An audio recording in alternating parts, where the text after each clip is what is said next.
这里是阿姆斯特丹的中心公交总站。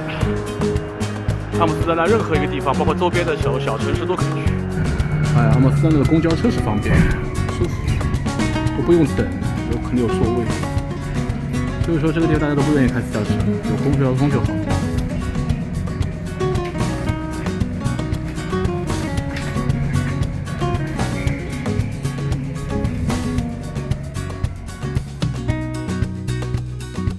今天下午我们要去拜访阿姆斯特丹周边2个美丽的海边渔村，网上呢也有人把它们称之为海边小镇，因为欧洲这边国土面积都不大，所以小村庄和城镇之间的区别也比较模糊。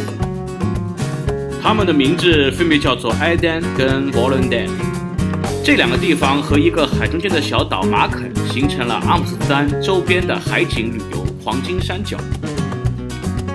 其中埃丹离海边并不是很近，它的特色呢是古色古香的有中世纪风格的老式街道和教堂。那么沃伦丹呢靠近海边，它是阿姆斯特丹周边的著名的海水良港，也是著名的渔业生产基地。相比而言，和他们并列的那个马肯岛因为在海中间，所以我们到达不是很方便，这次呢我们就暂时不去了。又到了一个漂亮的小地方叫埃登。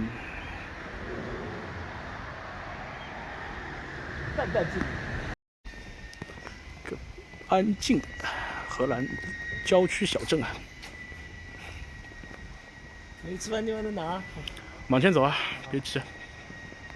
我方向应该肯定比你好。行走在埃旦古色古香的街道之中，感觉到的是闲适、安静和与世无争。同样，这个区域没有什么游客，甚至连本地居民都不多。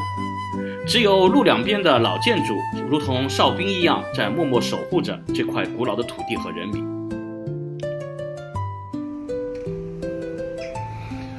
这到处都是卖芝士的。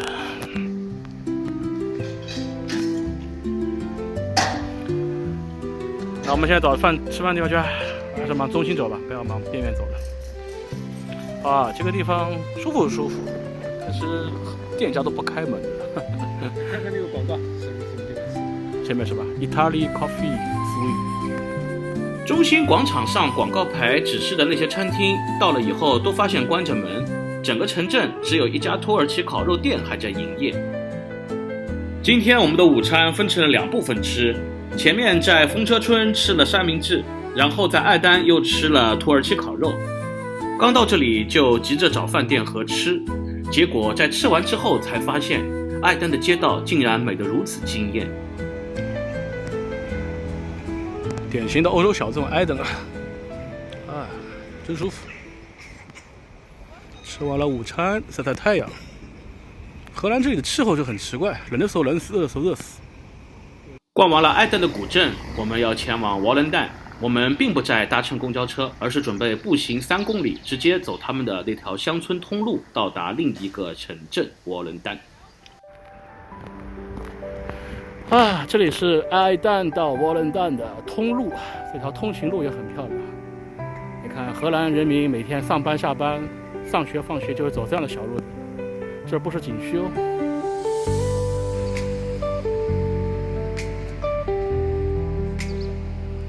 当然是油菜花，这个你偏不要说是不是，你闻闻这个味道就是典型的油菜花的味道。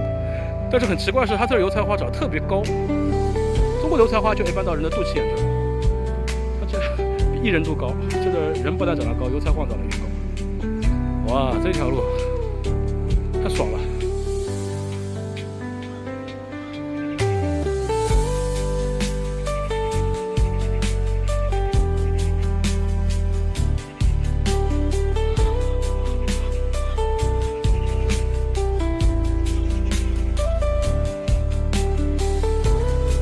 这个小社区实在是太漂亮了，也不用特地去什么羊角村那么远的地方，在阿姆斯特丹的周边的艾丹跟沃伦丹就可以感受这种荷兰的乡村风情，好闲适呀！正前方如果说是一个荷兰姑娘多好，偏偏这么一货，真是扭没用的，手术有没有做过？切了吧，切了吧。我那是带你女的就好了。不要乱说话，我要发，我有管的，我不想被黄标，我跟你说，我操！往哪去？往前是吧？往前，往前。这边是一群大雁，一个大雁妈妈带着一群小雁在穿过这片田野，啊，好可爱。然后这边是一群牛，右边还有一个。大雁。很奇怪的野羊，没见过，长得超漂亮。这就是荷兰的居民区，不是什么景区哦。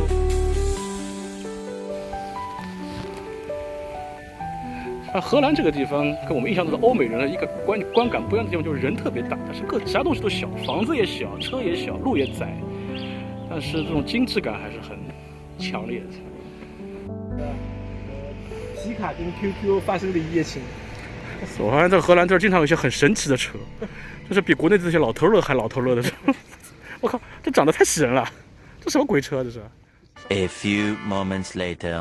哎呀，我们在荷兰的超市看看，荷兰超市的物价其实相比外面商场跟饭店里其实还是蛮便宜的。像这么大一盒草莓才2.8块欧元，相当于24块人民币，10多块马币而已。这个草莓看上去挺好的。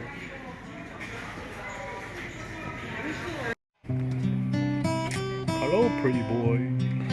在超市买了点水果和零食之后，我们就进入了佛伦丹的城区。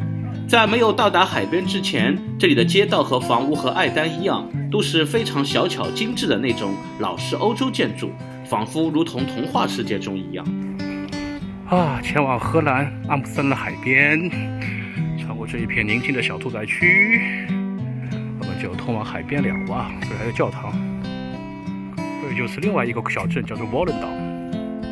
和埃丹一样，这边的城区里边几乎没有什么游人，也不见本地人的踪影。你们凡人都不上进，要上帝老人他老人家努力什么？我感觉他妈这就像空城计一样。这城市那么空，这回忆都相同。哇，的确是没什么人，除了游客，好像真的没看到本地人在这存在的。是出去上班了吗？还是空心化了？你确定你是游客？是。一出去就郑州欢迎你。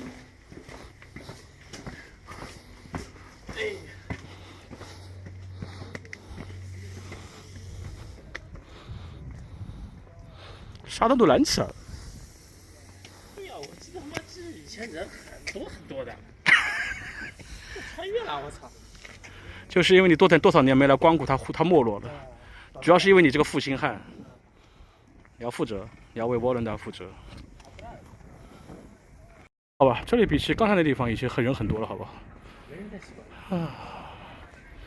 郁金香种子5欧元1包，2包10块钱，那什么区别？1包5块，2包10块，不是一样的？哟，这里还有个小联合国。好吧。这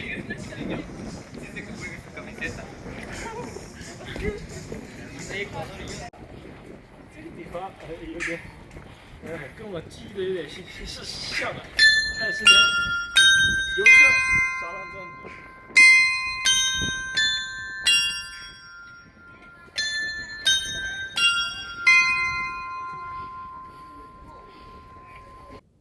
这瓦伦丹的这个游客中心其实就是一个海边渔港。The Netherlands people have the bad sense of humor 。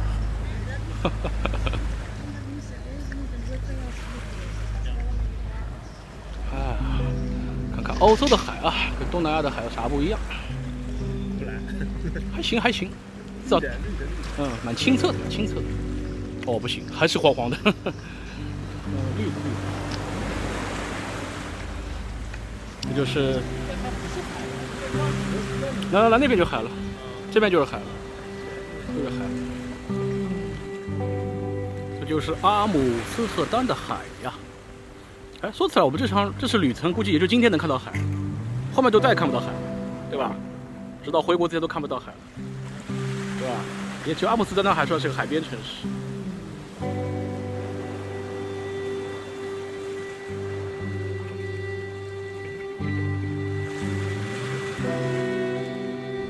Strawberry fields forever。吃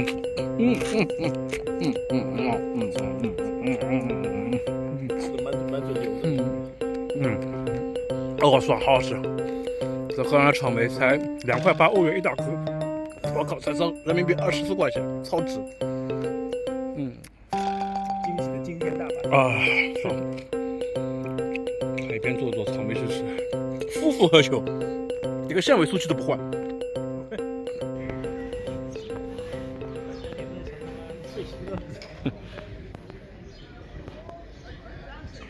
OK， 瓦伦达。像他这么打法，其实还不如什么一颗原子弹来，就轰轰屏幕好了。我在拍美景，说这么血腥暴力的内容。对啊，要就是原子弹。这种啊，就是典型的天朝的这种中年老男人的这种美景当前，对吧？不好欣赏，嘴巴里还是政治、暴力、战争。呼呼！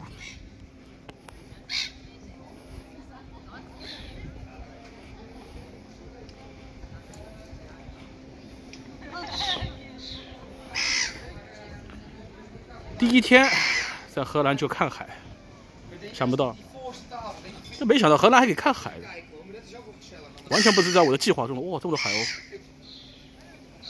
哇，那饭店里的。哇，天哪！这是 mafia， 这就是 gangster。别小看这些海鸥啊，很凶的。哦呦呦呦呦呦呦呦！妈的 B52嘛都是。跟你刚那个 shit bomber， 还长这么奇怪的鸟。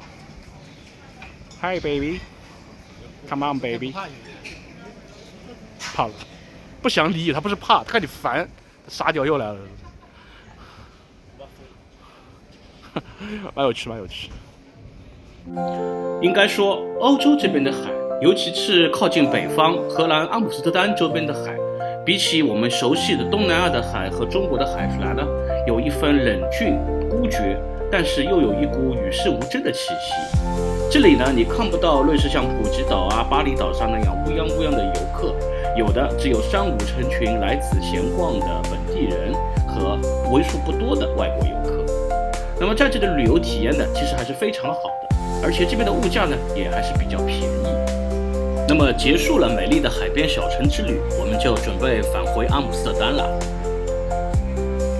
Okay，goodbye Valentine. So we back to Amsterdam Central， 回阿姆斯特丹市中心了。荷兰这个景点就是没有什么游客，游客的量还是比较能够让人接受的。对啊，你上次你说你5-6年前来说这人山人海是吧？没落了。都是中国的，对。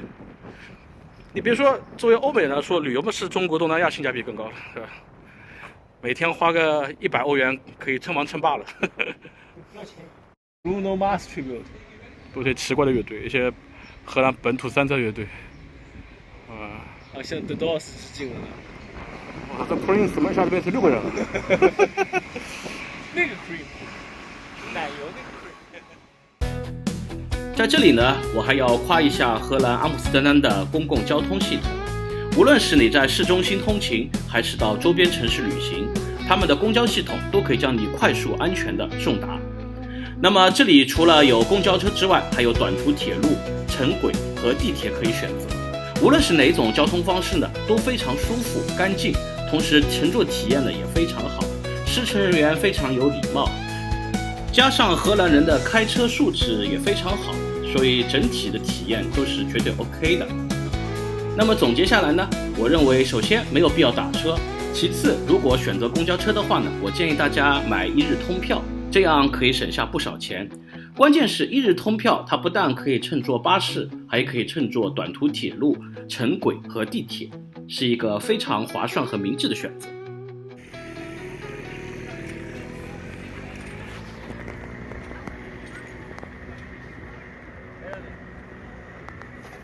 从佛伦旦搭乘公交，大概40分钟左右就回到了阿姆斯特丹的中央车站。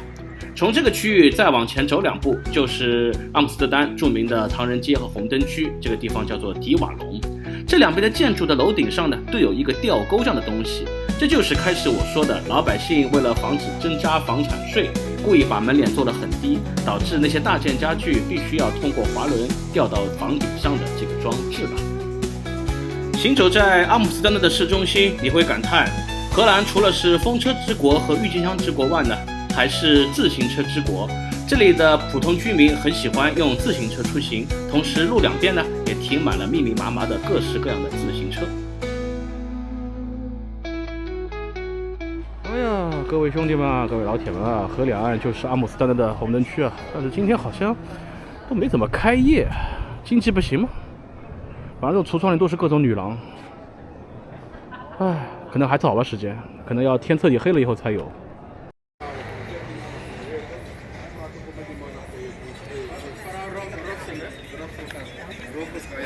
OK， 红灯街逛一下啊。但是现在红灯街可能天时间还早，都没开业，没啥东西，就是一条普通的步行街而已。看上去挺清爽的。Real fucking light show。有，可以的。哈哈。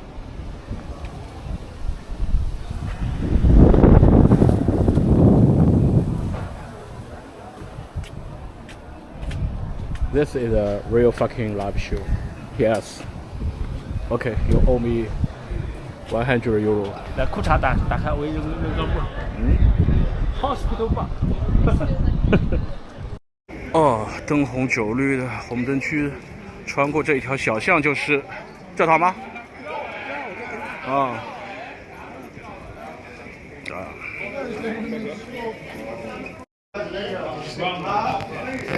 哇，是不是有一种地狱一出即光明的感觉啊？这个好，这个也没见过。是不是？靠，你关注点好奇怪啊！我靠，这个什么教堂？我不看。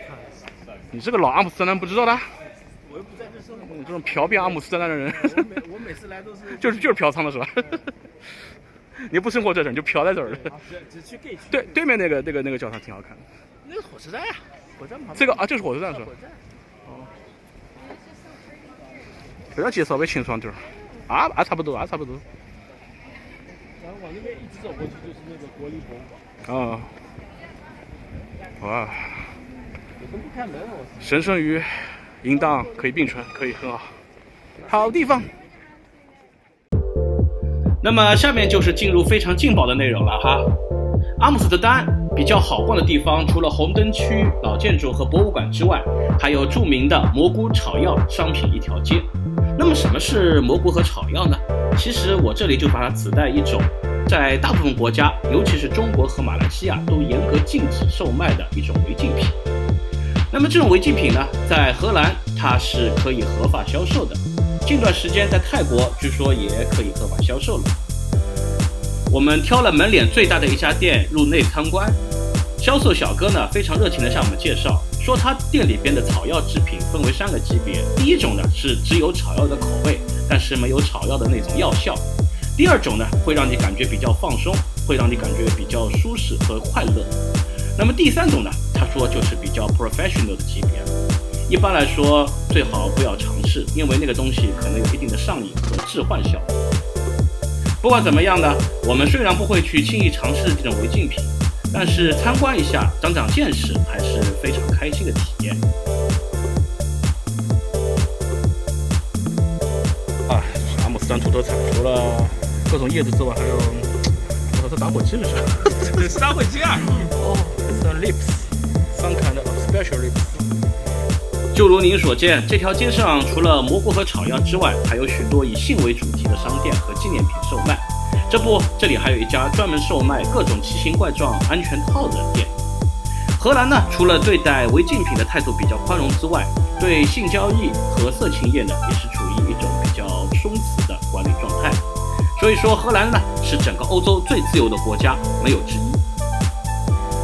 应该说，阿姆斯特丹带给我们的文化冲击是非常强烈的，同时这座城市的精神调性也非常分裂。当你穿越过迪瓦龙声色犬马的红灯区，展现在你面前的呢是以老教堂为主的古典宗教建筑群。穿过这个老建筑群，就是我们刚才说的那条特殊商品一条街。在参观完那些光怪陆离、琳琅满目的商品之后呢，这时来迎接你的就是阿姆斯特丹著名的水坝广场。这里是整个城市的政治和文化中心，除了有市政厅之外，这周边还有著名的国立博物馆、阿姆斯特丹博物馆和梵高博物馆。和刚才街区轻松自由的氛围不同，整个广场给人一种庄严肃穆的感觉。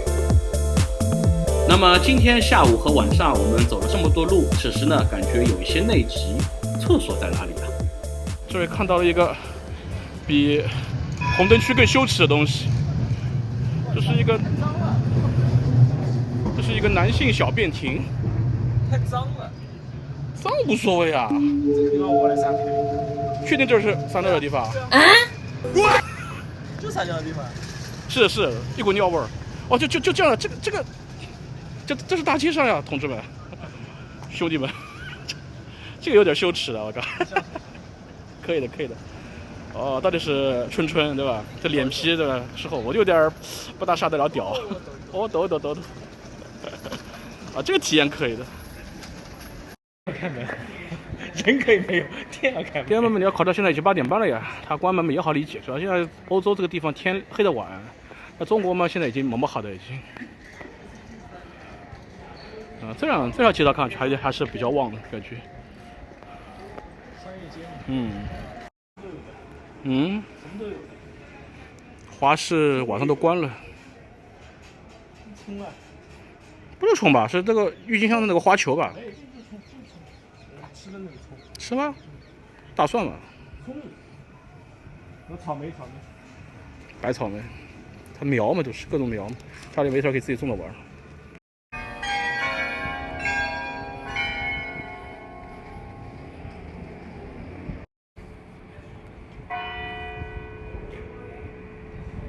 8点半了，天还是不亮。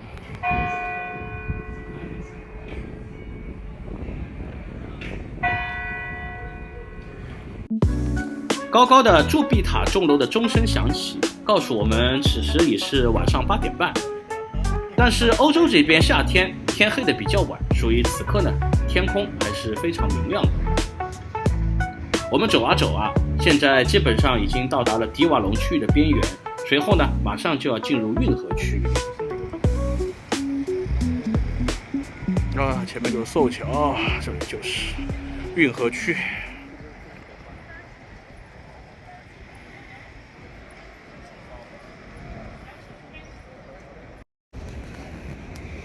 荷兰人民的骄傲，伦勃朗先生 ，Rembrandt。哇！然后在伦勃朗像对面就是一位宇航员，这个遥相呼应很有意思。这个地方就是伦勃朗广场。广场四周全是饭店，刚好在这里可以吃晚饭。收好点啊！肋排烤肋排，好大一份啊！我靠，这肋排我操！我们的春还是坚持汉堡主义，有荤有素。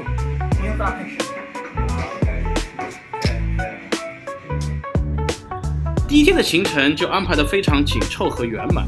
上午去了著名的风车村，下午去了海边渔村，而晚上呢，就简单的把阿姆斯特丹的市中心逛了一下。那么从明天开始呢，我们要深度的了解和发掘阿姆斯特丹城市的各种秘密和各种有趣的地方，不管是博物馆还是红灯区，我们都会仔细的去探访一下。